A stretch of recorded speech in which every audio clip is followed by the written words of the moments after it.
asynchronous classes sinagawa ng Forberan. Tablet na walang case, nakumpis ka?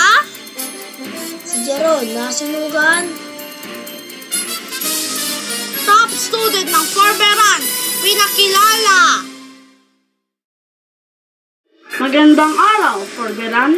Natasan niya ng DepEd ang mga pampublikong paaralan na magpatupad ng asynchronous classes o distance learning noong April 15 at 16 upang mabigyan ng pagkataon ng mga mag-aaralan na makumpleto ang kanilang mga proyekto at takdang aralin. Noong April 12 nga ay ginanap ang TOPAS o ang post-assessment kasi pinadala rin ng Mamberan ang mga tablet upang magamit sa pagsagot ng TOPAS.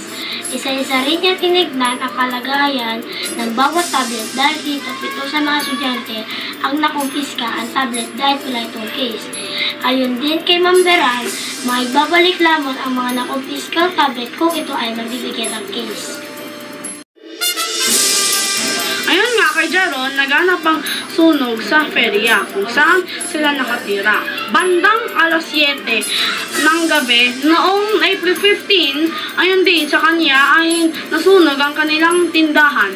Mabuti na lamang ay hindi na nadamay ang kanilang tahanan at silang lahat ay ligtas. Noong Biyernes, April 19, ay isa-isang tinawag ng Mamberan ang naunang estudyante ng kanyang klase.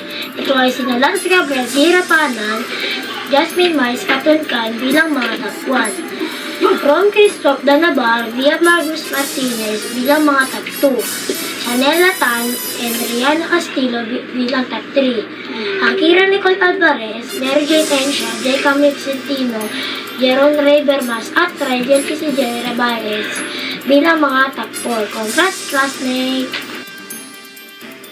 Ako si Rincel M. Bernardino.